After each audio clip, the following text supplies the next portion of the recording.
Hi there folks, welcome back to Rich Reviews. So I just got out of seeing Brightburn, and this is written by two of the brothers of James Gunn. And I guess James Gunn is also a producer on this, and directed by David Yorolski. And basically, the director here is probably one of those people who's like, hooray, I finally get to direct a film.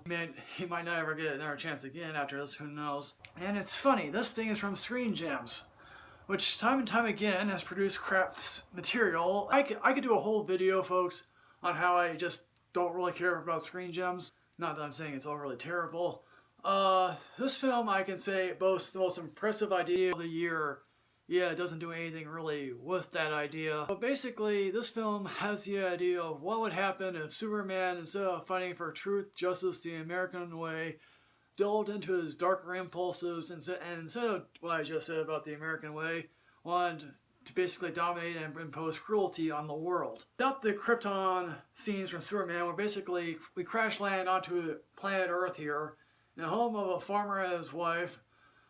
One played by Elizabeth Banks. The other one is a guy who I don't really know, but he spouts a large beard. We don't know where this baby comes from. They have been trying to have a child. One night, a baby crash lands on their doorstep, and they think it's a sign from God. And they decide to raise that child. And what do you know, 12 years later, he discovers he has superpowers. And no, this is not Superman, it's Brightburn. Basically, as a 12-year-old kid, he's played by Jackson A. Dunn. He's basically channeling Macaulay Culkin from The Good Son, if you ever saw that. Trust me, folks, don't ever see The Good Son, just don't. Is it because bullies were picking on him? I don't really know.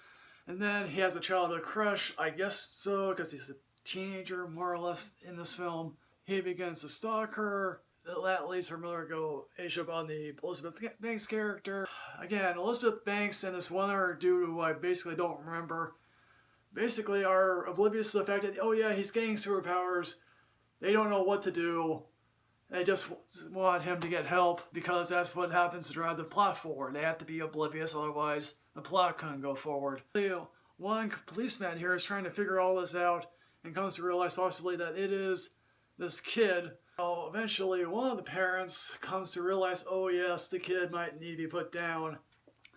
Now here's the thing, folks, as I've gotten older, I've come to realize several things. One, I'm not as interested in horror or animated films as I've been. Basically, the murders in Brightburn are really sad. I think the fact that these people are getting killed this way by this kid who doesn't control his powers. Now clearly, did this need to be violent? I don't know. Maybe it did, maybe it didn't. Here's the thing, I don't know what goes into the writing process of a film sometimes. Maybe they had a really great idea on paper, and then when it came time to film it, they went through substantial revisions, and they came up with this.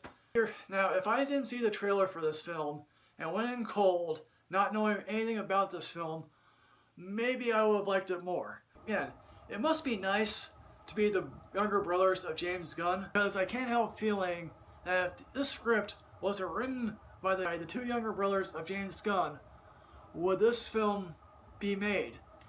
It most likely wouldn't have. I'm literally stunned. I sat through 90 minutes of this, and then, quite frankly, this basically ends with, oh yes, get out of the house.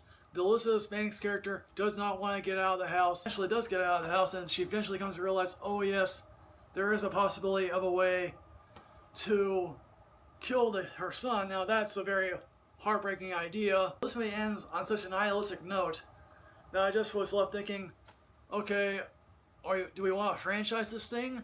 If this thing makes money, do we want to make sure that, oh yes, there's a franchise about a dark superhero? Where is Superman when you need him? So in the end, folks, what I'm going to say about Brightburn, I'm going to give this a Netflix ranking, but I feel generous, and I don't think, if you're extremely curious about this film, I would say go see it. So folks, Brightburn, have you seen this? What did you think? Please put everything in the comment box below, folks.